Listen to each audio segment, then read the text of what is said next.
great day. Hope you come back soon.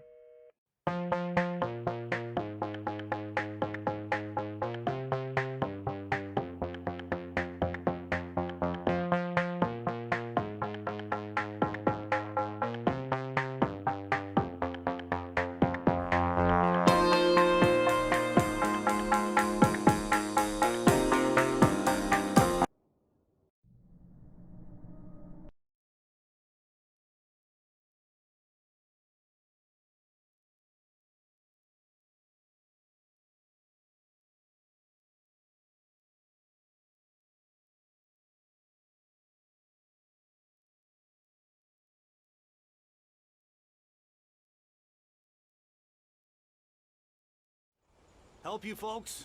Name's Randolph. I'm the manager. We're looking for Rose. Works as a waitress down at the diner. Rose, sure. Nice girl. Who wants to know? I'm Alan Wake. The writer, huh? I heard on the radio you were visiting. Well, I'll show you her trailer. That Rose, she's a nice girl. Always pays her rent on time. As I was saying, Al, I found all sorts of weird stuff from the local newspaper's archives. This place is crazy! Disappearances, mysterious deaths, urban legends come true, and, get this, most of this stuff takes place around Cauldron Lake. Well, you ain't wrong, mister. The Indians thought the lake was a doorway to the underworld. I'm the God-fearing type myself. I don't hold with that sort of thing. Yeah, okay. Anyway, there was an island there owned by a guy called Thomas Zane. Now, some of the articles I found about him make him out to be a famous writer, but I ran a bunch of searches, couldn't find a single thing he wrote. Zane was heavily into diving, so much so that the place came to be called Diver's Isle. But the volcano under the lake erupted in 1970, and Zane went down with the island.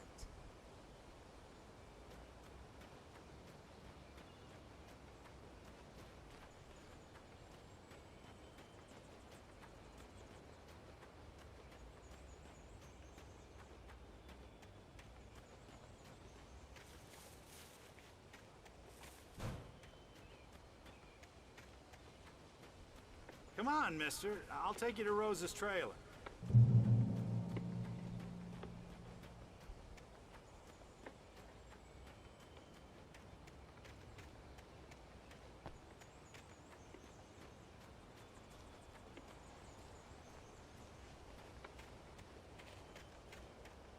Yeah, how about that?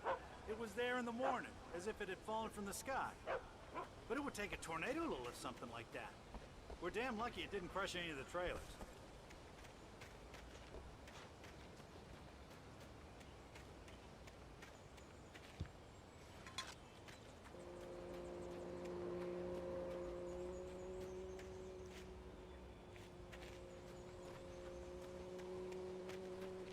Just follow me. It's not far.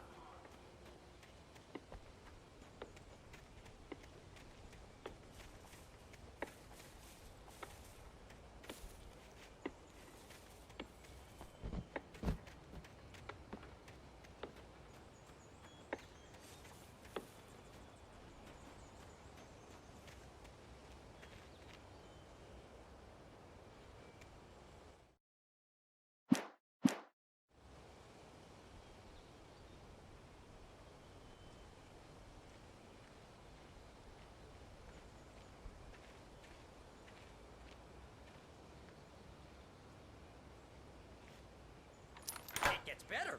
A local girl, Barbara Jagger, drowned in Cauldron Lake just a week earlier. They were lovers. Sure, Jagger's a local spook store. The Scratching Hag. Comes for you in the dark. Childish stuff like that. Anyway, Al, I'm just getting to the best part. All of the articles about this stuff were written by Cynthia Weaver. I asked around, and she's that crazy bag lady you met. What, the lamp lady? She can be a little loopy, but she's not homeless or anything. Yeah, anyway, she knew both Jagger and Zane before they both died, and she had some kind of a breakdown.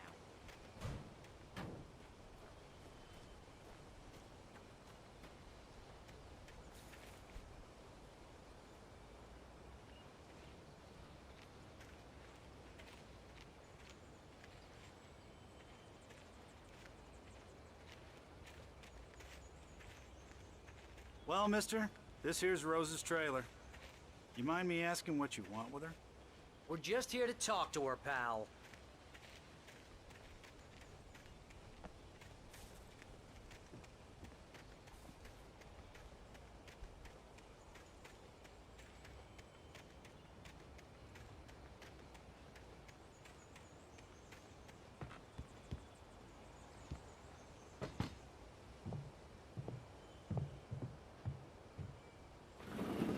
Welcome to... Oh dear, Mr. Wake. I'm so glad you're here. Rose, you have my manuscript? Oh. Oh yes. Yes. Please, come in. Hey, this is really good. Rose, Yes, my manuscript. I really need it. I understand. I know what you need. A muse to inspire you. Oh, for Barry? She doesn't have anything. Yeah, hey, Al, what's... Oh... Barry! What? What?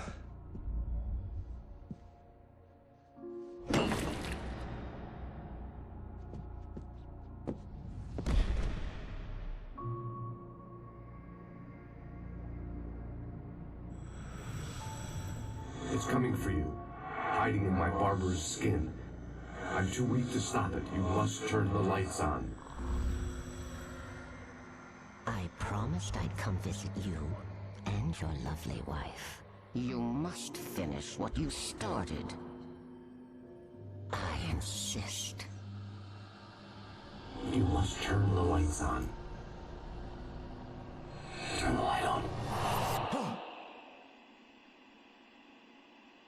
Back to work, boy.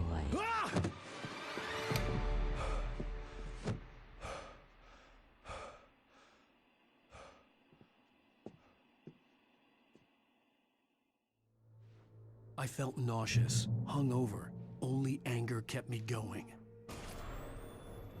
I can't tell reality from dream anymore, but it seems I have an imaginary editor to help me. She's an old woman in a funeral dress. I call her Barbara Jagger. She's very strict. I'm writing faster and faster. My manuscript is being heavily revised. The edits are getting very aggressive, and each day there's less of me and more of her. I hate it, but I know she's right. She promises me I can save Alice this way. She knows more of this than I do. About the complex incantation I'm attempting. About this place. She's worked with Rose another took a writer day for from me. similar I had sources less than this 12 hours conversation. left to meet the kidnapper. All I could do was get Barry into the car, work something out once I got on the road. Barry was out of it. He was way too heavy to carry. You're right. I deserve more money. I'm so handsome. Welcome to the Oh Dear Diner. What can I get you today? Coffee? I couldn't work up much hate for Rose. Something had used her to get to me and left its mark. First refill is free. Milk and sugar on the counter there. Would you like to hear today's specials? Thank you. Oh, nice. My gun and flashlight were gone. I'd have to find a way. Mr. Randolph liked Rose. That little smile she had. How she was still sweet when life had tried so hard to make her bitter. It wasn't any of his business what she did in her trailer. But those strangers, the writer and his smart-ass sidekick, looked like trouble. And they'd been in there for hours, way past her normal bedtime. He reached for the phone and called the sheriff's station.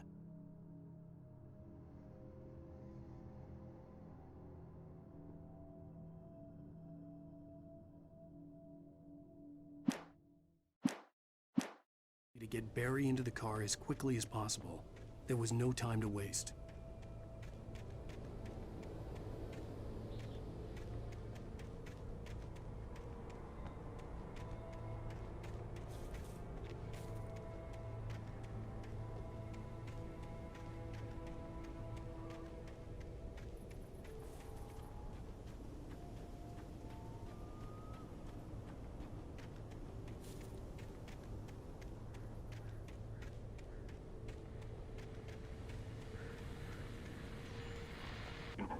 Just stepped outside to catch a breath of fresh air. Let me tell you, the weather's getting heavy. Nights like this make me especially glad I'm here talking to you and not home in bed. Once the weather takes a turn like this, I can't sleep at all. It's all tangled bed sheets and dark thoughts, punctuated by the occasional plunge into nightmare. Is it just me? Well, perhaps it is. But I hope I can make the night a little bit easier to get through. Caller, you're on KBF FM. Hey, Pat, it's Walt Snyder. What's on your mind, Walt? Well, I am the way you are, but, well, I can't sleep either, you know? I just been staring out the window here, trying to make sense of it all, but, I ain't been drinking either, you know? I just... Well, you sound like a man with a problem, Walt. I had a, argument with Danny, and, then I got in trouble with the law, and, I'm just, well... I heard something like that, Walt. Yeah, well, Danny's my best friend, and, they let me out on bail today, and now I'm just alone here at the window, waiting. Man, and there's something in the air tonight, man. I was just outside looking up at the sky above our broadcast tower thinking the same thing.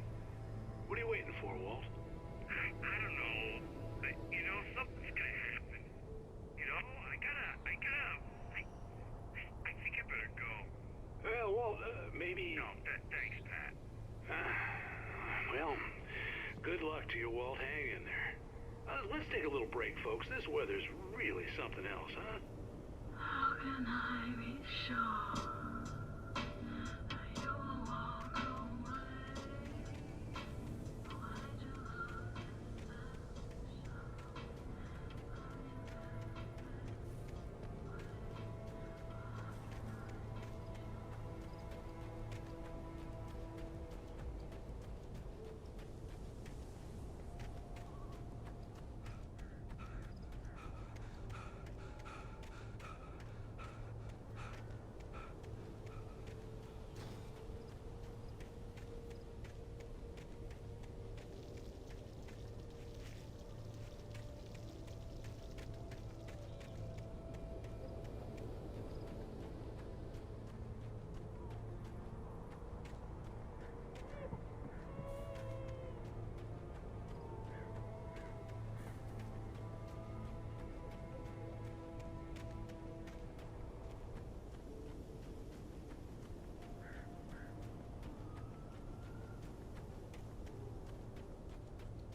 Oh, you're gonna get it now. God knows what you've done to that poor girl. This is Agent Nightingale, FBI! Get him up, Hemingway! You're under arrest! You move a muscle, I'll unload right in your goddamn face! Stay right where you are, Spillane!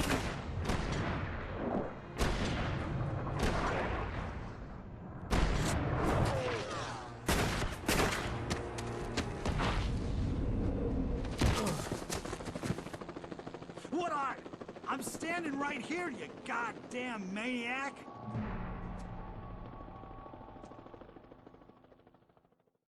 I hated to leave Barry behind, but there was no way I'd miss my appointment with the kidnapper. Give it up, Mr. Wake! Come on! Take it easy! Get away! Move it! Move it! Move it! Get away!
For decades, the darkness that wore Barbara Jagger's skin slept fitfully in the dark place that was its home and prison.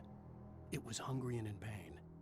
It dreamed of its nights of glory when the poet's writing had called it from the depths and given it a brief, terrible taste of power and freedom. The rock stars had stirred it from the deep sleep the poet had sunk it back to in the end. When it sensed the writer on the ferry, it opened its eyes.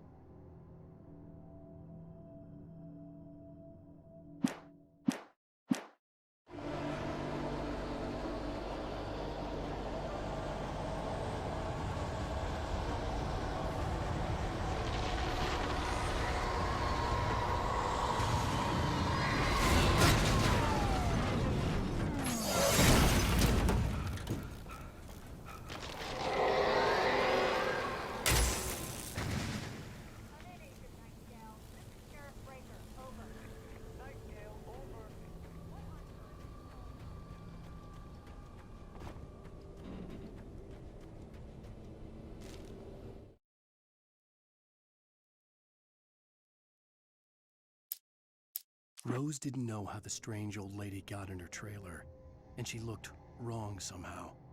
The woman showed her teeth in an approximation of a smile and traced a finger down Rose's cheek. "Pretty girl," she said. Rose felt as if she was falling asleep, but her knees didn't buckle. The crone spoke in a whisper, her words ice cold and dark in Rose's ear.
Search the area.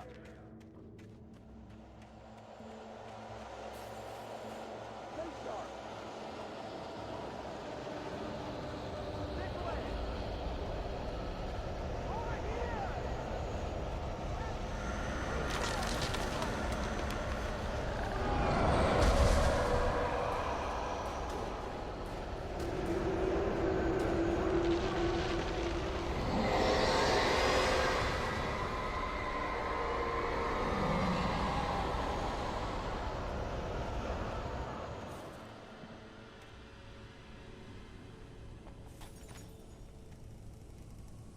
This horror was everywhere I went, circling me.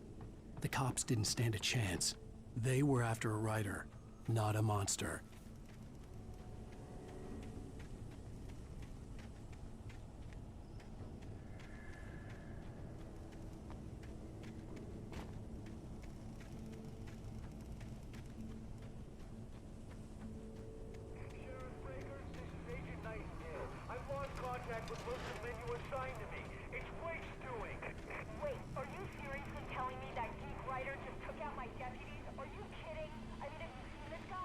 Where's the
Thornton here. Gates, we got both Wheeler and Rose in custody. They didn't put up a fight or anything. Why, they were... Hey, what are you doing? Come on! Sit down and give me that. Gaines, Mulligan here. Over. Go ahead, Mulligan. Over. We got Wheeler and Rose here. Wheeler's drunk or hopped up on something. Speaking of which, that Fed had a pretty distinctive whiff of Otis Scotch about him, if you know what I mean. Over. I don't have anything on that, Deputy Mulligan. Over. Well, whatever. Anyway, Rose is just being plain weird here. You better get Doc in to take a look at both. Over. Gotcha. You better get them here quickly. The, Fed's gonna want to interview Wheeler. Over. Oh, yeah, I'll bet he does. Looks like they have a lot in common. Mulligan out.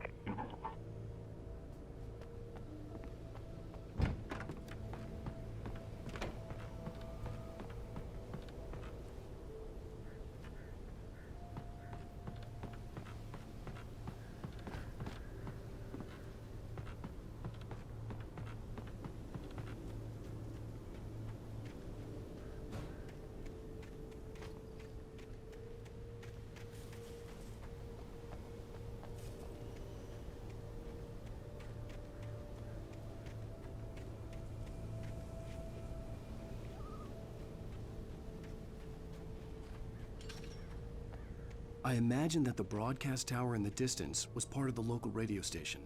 Maine seemed like a decent guy. Perhaps he could give me directions to the coal mine.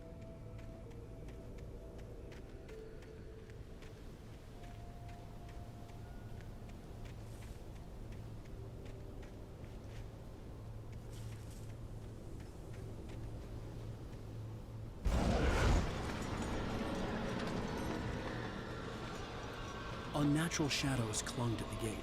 The darkness that was after me was trying to stop me. I wouldn't get through without a light.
Thank you.